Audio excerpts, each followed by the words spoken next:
Hola a todos, el día de hoy hablaremos sobre un tema muy importante para todos los niños, la higiene bucal.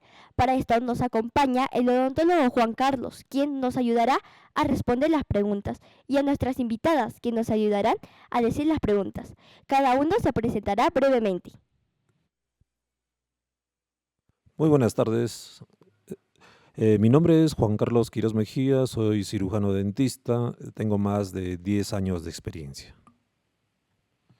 Muy buenas tardes, soy Judith Silverio, quien les acompañe y con unas cuantas preguntas al doctor.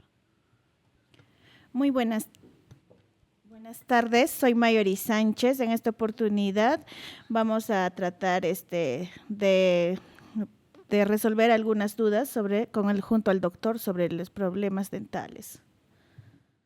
Ahora sí, empecemos.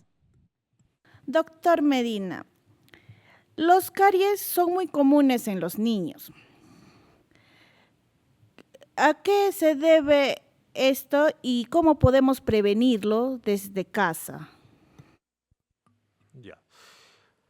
En primer lugar, cuando hablamos de caries, estamos hablando de un problema que es bastante frecuente, ¿no?, en la población. Estamos hablando de que, por ejemplo, si hacemos una estadística, prácticamente ya más del 90% de la población tiene caries. Pero ¿dónde nace este problema? Este problema nace ya desde el vientre, ¿no? Cuando nosotros estamos en el vientre, cuando todavía no nacemos, a veces la nutrición no es adecuada en la madre, ¿no? Y eso conlleva que los dientes se vayan formando, pero se van a formar un poquito débiles, ¿no?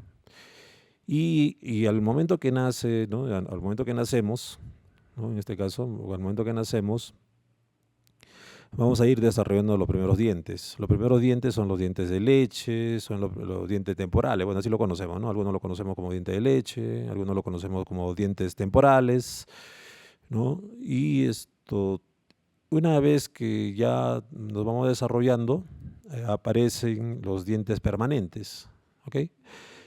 Entonces, si los dientes, ¿no?, desde que estamos en el vientre de la madre no se han desarrollado adecuadamente o están un poquito débiles, van a ser muy susceptibles a las caries, ¿ok? Entonces, en la primera etapa, cuando recién están naciendo los dientes de leche, va a aparecer una caries que es bastante frecuente, que es la caries del biberón, ¿no? ¿Por qué se produce esta caries? ¿No?, por el contacto, ¿no?, del azúcar de la leche, ¿no?, con los dientes. Entonces, ¿qué es lo que pasa? A veces la mamá no limpia adecuadamente, ¿no?, la boca del bebé, y se queda permanentemente esa leche en la boca, ¿no? Y con el tiempo, poco a poco, se va a ir descalcificando esos dientes de leche, ¿no? Entonces, ese es el primer problema que vamos a tener, ¿no? Y el segundo problema es cuando ya tenemos los dientes ya permanentes, ¿no? Los dientes permanentes están ya eh, para toda la vida, ¿no? Con nosotros nos van a acompañar, ¿no?, para toda la vida. Y las caries en estos dientes generalmente ya más o menos se inician ya apenas empiezan, ¿no?, apenas nacen. Entonces estamos hablando que, por ejemplo, si nacen las primeras molares permanentes, que son de los 6 años, estas molares de los 6 años se van a cariar a veces, ¿no? Y a veces decimos, pero ¿qué pasó? Nunca me di cuenta de que esta muela de los 6 años era un diente para toda la vida, ¿no? Entonces eh, a veces perdemos este diente por desconocimiento, ¿no? Y a medida que vamos creciendo, aparecen los dientes, por ejemplo, de los 12 años que también se empiezan a cariar, ¿no? Y así sucesivamente, ¿no? Tenemos la premolares que nace entre los 9 y 10 años, y a veces también, están en las caries en los incisivos, ¿ok? Pero todo este problema es prevenible. ¿Por qué? Porque nosotros, en primer lugar, tenemos un defensor, ¿no?, de nuestro diente, que es importante, ¿no? En este caso es el odontólogo. El odontólogo, si no nos ve, no ve cómo está nuestra boca, no va a poder identificar a tiempo Si hay caries, en qué grado está la caries, si hay destrucción de dientes. Entonces, para eso nosotros tenemos que visitar al odontólogo, por lo menos, cada 6 meses, ¿no? ¿Por qué? Porque el odontólogo es nuestro aliado, ¿no? El odontólogo es nuestro aliado. ¿Para qué? Para cuidar nuestros dientes. Entonces, si nosotros encontramos las caries cuando recién se están iniciando, estaríamos previniendo de que la caries avance, ¿no? Acá, bueno, podemos observar, no sé si ustedes observan, o sea, acá hay un punto negro, ¿no? Ustedes lo pueden ver, no sé, vamos a ponerlo a la cámara, hay un punto negro, y este punto negro, o sea, representa una caries, ¿ok? Cuando está en el esmalte no hay dolor, cuando está en la dentina tampoco hay dolor, cuando está en la dentina tampoco hay dolor. Pero a medida que va avanzando va a haber algunos síntomas, ¿no? De repente va a haber síntoma al frío, de repente un dolor espontáneo, entonces ya nos está hablando de que el problema va avanzando, ¿no? Porque ya hay síntomas. Entonces, ¿qué es lo que pasa? Entonces, si nosotros vamos cada 6 meses, vamos a encontrar una lesión leve. Entonces, ¿qué opinan? ¿Es fácil o es más difícil tratarlo? ¿Qué opinas? Que es más difícil tratarlo. Claro, sería más difícil tratarlos siempre y cuando nos hayamos descuidado. Pero si tú vas al odontólogo cada 6 meses, estaríamos encontrando una lesión inicial. Entonces, al encontrar una lesión inicial, entonces vamos a poder tratarlo más rápidamente. No vamos a perder el diente, no vamos a necesitar más cosas, porque va a ser el tratamiento más simple que podemos hacer, una curación dental, ¿no? Entonces, por eso es importante que nosotros tengamos una cultura de prevención. Visitar al odontólogo cada 6 meses, ¿no? No necesariamente cuando te duele el diente, no necesariamente cuando tienes algún otro problema, ¿no? O el sangrado de encías, ¿no? O algún dolor ¿no? Hay que tener esa cultura de prevención. Entonces, por otro lado, cuando nosotros vamos a la consulta dental, nosotros tenemos un aliado importante.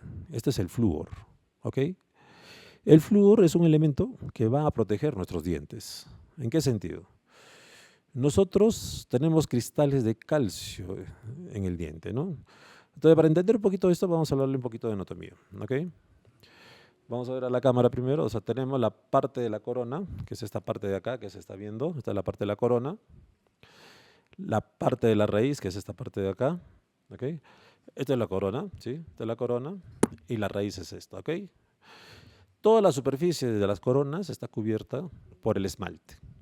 Debajo del esmalte, o sea, si ustedes ven la parte amarilla, ¿sí?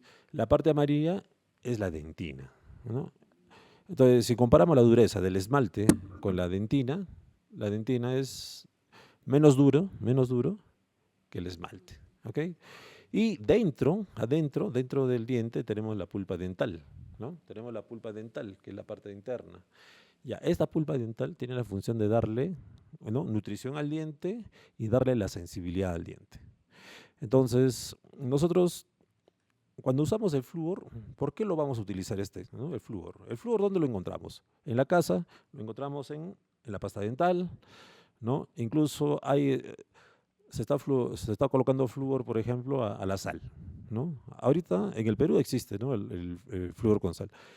En otros países incluso están utilizando el flúor en el agua potable. En el Perú todavía no se está utilizando esto, pero sí se está utilizando en la sal, ¿no?, en las pastas dentales. Entonces, ¿para qué sirve el flúor? El flúor tiene esta función. Nosotros en el esmalte tenemos calcio, ¿no? Entonces, lo primero que nosotros, por ejemplo, ¿no?, un ejemplo, ¿no? Por ejemplo, te hago una pregunta. ¿Qué masticaste hoy día? ¿Qué comiste, por ejemplo? Un ejemplo.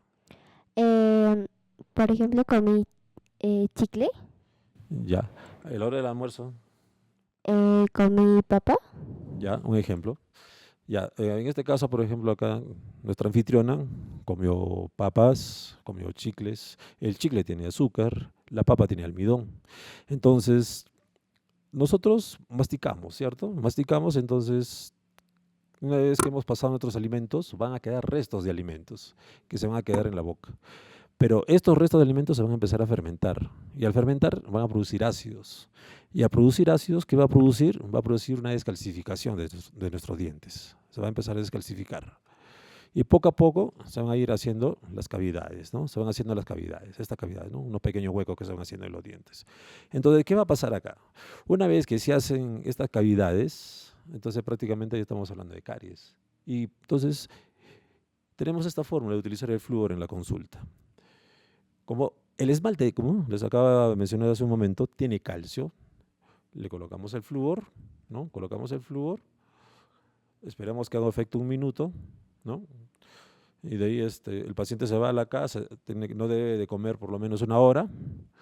Entonces, ese calcio que está en la superficie del esmalte va a ser reemplazado por el flúor. Entonces, ¿cuál es la ventaja de que sea reemplazado por el flúor? De que el flúor no va a reaccionar con los ácidos que se producen en la fermentación de las comidas que nosotros tenemos, ¿no? A veces quedan acá, ¿no? Tú puedes utilizar un buen cepillado, puedes ser un buen cepillado, perfecto, pero pueden quedar restos. Pero si has utilizado flúor y tu diente está protegido, entonces va a ser difícil que penetre flúor. Otro aliado importante que nosotros tenemos es el cepillado, ¿no? Nosotros debemos utilizar el cepillo 3 veces al día, ¿no? ¿Por qué? Porque debemos evitar la fermentación de los alimentos en la boca. Los principales elementos que son más nocivos son el almidón, ¿no? Por ejemplo, en este caso consumido papa. Y el otro es bueno, por ejemplo, el azúcar de los dulces, ¿no? Todo lo dulce que nosotros consumimos, al quedarse en la boca, van a producir ácidos. Y mientras más tiempo haya ¿no? Mientras más tiempo esté en la cavidad oral, va a producir más problemas, ¿no? Va a haber más descalcificación, ¿ok? Entonces, ese es el otro aliado, ¿no? El otro aliado que nosotros tenemos es el hilo dental. El hilo dental se tiene que usar entre diente y diente. ¿Por qué? Porque los alimentos a veces van a quedarse entre diente y diente. Entonces nosotros utilizamos el hilo dental, ¿para qué? Para limpiar, ¿no? Entre diente y diente.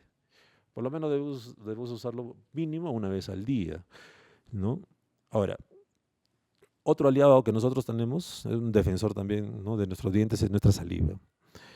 En el día vamos a tener una buena saliva, ¿no? Siempre porque estamos despiertos, pero en las noches nuestra saliva disminuye. Entonces hay que poner énfasis, ¿no? Énfasis en que el cepillado sea muy meticuloso, sobre todo en las noches, ¿no? ¿Por qué? Porque así vamos a evitar de que las bacterias se reproduzcan y haya una actividad, ¿no? Cariogénica en nuestros dientes, ¿no? Y la mayor parte de la actividad cariogénica se va a dar en las noches. No sé si tienen alguna otra pregunta. Doctor, quería preguntarle, he escuchado sobre gingivitis en los niños, y cómo se presenta y qué podemos hacer cuando hay sangrado en las encías de nuestros hijos. Ya. Cuando nosotros hablamos hace un rato hablábamos de caries, o sea, hay un actor principal, que es la bacteria. Hay unas bacterias, ¿no? Estas bacterias fermentan, ¿no? Los alimentos, ¿no? Descalcifican los dientes, pero también van a afectar las encías. Las encías se van a afectar por las toxinas, ¿no? de estas bacterias, ¿no? Tenemos una infinidad de bacterias en la cavidad bucal, pero entonces se van a producir esas toxinas, y estas toxinas van a producir una inflamación. Ustedes van a ver que las encías de sus hijos van a estar de este color, van a estar rojos, ¿no? Las encías van a estar de este color, rojo, sí. No, van a estar sangrantes, van a estar medio hinchados y todo. Una encía sana debe tener un color rosado, ¿ok? Un color rosado. Entonces, ¿cuál es la finalidad del cepillado? También prevenir la inflamación de las encías. Entonces, cuando nosotros visitamos, por ejemplo, al odontólogo cada 6 meses, vamos a poder ver, ¿no? El odontólogo va a identificar que las encías están inflamadas. Entonces, ¿qué se hace? Se hace una profilaxis, ¿ok? Cuando ya la inflamación ya está. Pero, ¿qué podemos hacer en casa nosotros para prevenir eso? Utilizando las armas que mencioné hace un rato. El cepillo dental, ¿no? El hilo dental. Y como un auxiliar, incluso se podría utilizar el enjuague. Pero hay que entender que el enjuague se debe utilizar siempre y cuando nosotros hayamos tenido un cepillado excelente. Si no tenemos un cepillado excelente y dejamos restos de bacterias en la cavidad oral, el enjuague no va a tener un adecuado efecto. Tiene que estar bien limpia la boca para que el enjuague, ¿no?, haga su función. Porque al final el enjuague bucal es un complemento, no es no es algo principal, es un complemento de lo que nosotros ya estamos realizando, ¿no? La gente no vaya a pensar de que, bueno, me estoy enjuagando la boca, estoy usando mis enjuagues, no me estoy cepillando y, bueno, voy a estar bien. No. Primero, es importante que exista un buen cepillado y después, recién después de haber hecho un buen cepillado, hacer un buen enjuague. ¿No? ¿Alguna pregunta? Doctor, ¿qué podemos hacer si nuestro hijo sufre un golpe en los dientes? Ya. Bueno, en este caso estamos hablando de accidentes, ¿no?, que pueden pasar en el colegio, que puede pasar en la calle, que puede pasar en la casa, ¿no? Puede ser una caída, puede ser, ¿no?, porque practicaron fútbol, algún deporte, ¿no?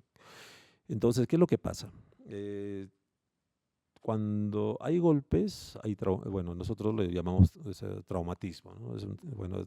El diente ha sufrido un traumatismo. Entonces, en estos casos, por ejemplo, si el diente solamente se ha movido, entonces, bueno, lo primero que tenemos que hacer es llevar a la consulta dental. ¿Para qué? Para que nosotros lo fijemos, ¿no? Tenemos unas técnicas especiales para fijarlo, ¿no? ¿Para qué? Para que este diente deje de moverse y quede en el lugar donde se ha fijado, ¿no? Y otras veces puede pasar de que el diente se sale, puede salirse el diente. Pueden estar jugando un cabezazo y se salió el diente y cayó al piso, por ejemplo. Entonces, ¿se puede reimplantar? Sí, se puede reimplantar, pero se tiene que actuar rápido. ¿En qué sentido, no? Uno es, bueno, si cayó, por decirte, ¿no?, en el campo, ¿no?, no usar nada, solamente agua, ¿no? Agua. Y para el transporte, ponerlo debajo de la lengua, hasta que llegue, ¿no?, al lugar donde va a ser atendido, sea el hospital, sea un consultorio, sea una clínica.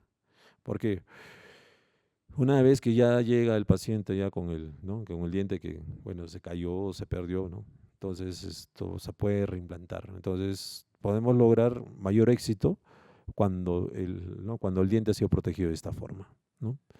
Y la otra forma es de repente colocarle un suero fisiológico, ¿no? Bueno, se puede comprar en la farmacia, pero a veces, pues, mientras que vas a comprar pasa demasiado tiempo, ¿no? Entonces es mejor actuar lo más rápido posible para poder trasladar, ¿no?, al paciente a un centro de auxilio. Doctor, una pregunta más.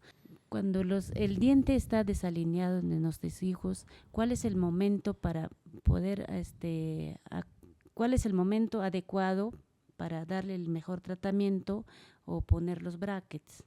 Ya. Cuando hablamos de desalineación de dientes, estamos hablando de maloclusiones, estamos hablando de repente que hay falta de espacio, ¿no?, en la arcada dental. Nuestra arcada dental tiene la forma de una U, ¿no? Tiene la forma de una U. Entonces, y los dientes calzan exactamente ahí, ¿no? Entonces, siempre se va a formar la U. Pero a veces los dientes son demasiado grandes y no entran en el espacio, no entran en el espacio. Entonces eso va a producir una desalineación, o sea, nuestros niños de repente no van a tener una buena autoestima, no van a poder sonreír correctamente, ¿no? Incluso sus relaciones interpersonales van a estar afectadas. Ahora, el momento adecuado depende mucho del problema. Por ejemplo, en odontología, cuando hablamos, por ejemplo, hay algunas maloclusiones que deben ser tratados desde los 2 años, ¿no? Hay algunas maloclusiones que de repente se tienen que tratar ya después de los 7 o en algunos casos después de los 12. Cada problema tiene una forma de solución y ¿qué es lo más importante? Que nosotros debemos de actuar en el momento, ¿no? Entonces, cuando hablamos de maloclusiones estamos hablando de varios problemas, ¿no?, pero que deben de ser diagnosticados adecuadamente para un buen tratamiento. A veces podemos intervenir, ¿no? En el proceso del desarrollo en el momento adecuado y vamos a tener mejores resultados. Pero ya cuando ya el desarrollo ya se completó, ¿no? En este caso del maxilar o de la mandíbula, entonces lo que tenemos que hacer es solamente hacer tratamiento de camuflaje, ¿no? Camuflar el problema para darle una mejor función, ¿no? Y para también darle una mejor estética. No, no sé si tienen alguna pregunta más. Agradecemos al odontólogo Juan Carlos por ayudarnos a responder las preguntas. Doctor, he escuchado que algunos niños rechinan los dientes al dormir. ¿Qué es el bruxismo? ¿Y cómo podemos tratarlo? Ya. Muchas veces cuando se habla del bruxismo, bueno, el bruxismo es un problema que está bastante relacionado al estrés en algunos casos. En algunos casos incluso se habla de algunos tipos de parásitos, ¿ya? Ahora, lo más importante aquí es identificar si nuestros hijos rechinan los dientes, ¿no? De repente es observarlo cuando están durmiendo, ¿no? Y a veces incluso también está relacionado con los trastornos del sueño, ¿no? Y a veces, bueno, hay una serie de factores que hacen que los niños tengan esto. Entonces, acá lo más importante es saber identificarlos para darles un adecuado tratamiento, ¿no? En este caso nosotros lo que utilizamos son son unas cubetas, ¿no? que se utilizan para proteger los dientes, ¿no? Doctor Medina, ¿qué podemos hacer si un niño tiene herpes labial? ¿Es contagioso y cómo prevenir? Ya, cuando hablamos de herpes, el herpes tiene 3 tipos, ¿ok? Pero lo que ataca generalmente en la cavidad bucal es el herpes tipo 1, ¿ok? Muchos dicen, ¿no? Bueno, la gente, ¿no? Dice, no, que me picó la araña, que fue calor del estómago, pero esos son mitos, son mitos. ¿Por qué? Porque cuando hablamos de herpes, estamos hablando de un virus, y es un virus que sí se contagia. Ahora, el virus, una vez que hemos sido contagiados, ¿no? Hoy día puedo tener la erupción, pasan 15 días, desaparece, entonces yo puedo creer que me he curado. No es así. Ese virus, una vez que ingresa, se queda en el cuerpo. Entonces, cuando tienes el herpes, se forman, ¿no? Se forman las pequeñas ampollitas, ¿no? De ahí empieza la cicatrización, ¿no? Pasan los 15 días, desaparece. Pero al momento que desaparece, ¿dónde se encuentra este virus? Este virus se esconde en las terminaciones nerviosas. Se esconde. ¿Para qué? Para esperar su momento para volver a aparecer. ¿Y en qué momento aparece? Un momento de estrés, un momento en que te baja las defensas, y es ahí donde aparece. Y mucha gente dice, no, pero me volvió a contagiar. No es que te hayas vuelto a contagiar, sino que ha vuelto a aparecer, ¿no? Tiene su ciclo de aparición.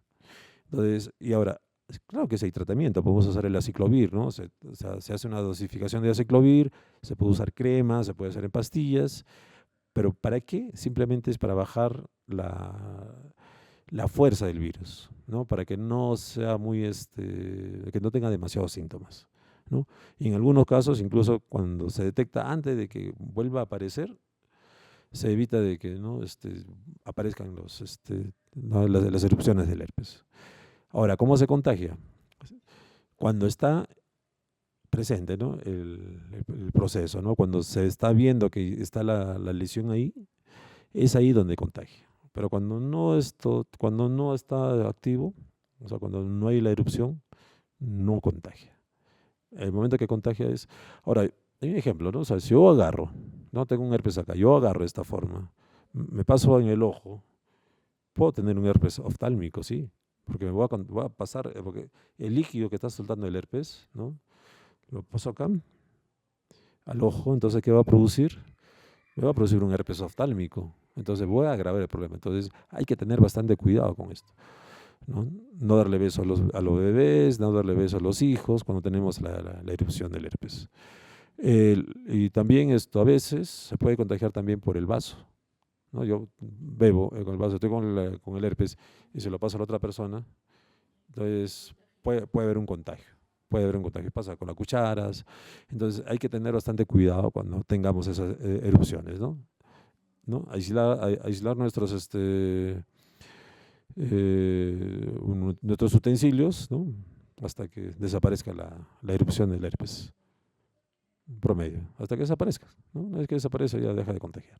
Agradecemos al odontólogo Juan Carlos por ayudarnos a responder las preguntas y a nuestras invitadas por decir las preguntas. Hemos aprendido que cuidar la higiene bucal es muy importante y es una tarea diaria. Recordemos visitar al odontólogo. Además, recordemos que es mejor prevenir que el tratamiento. ¡Hasta la próxima!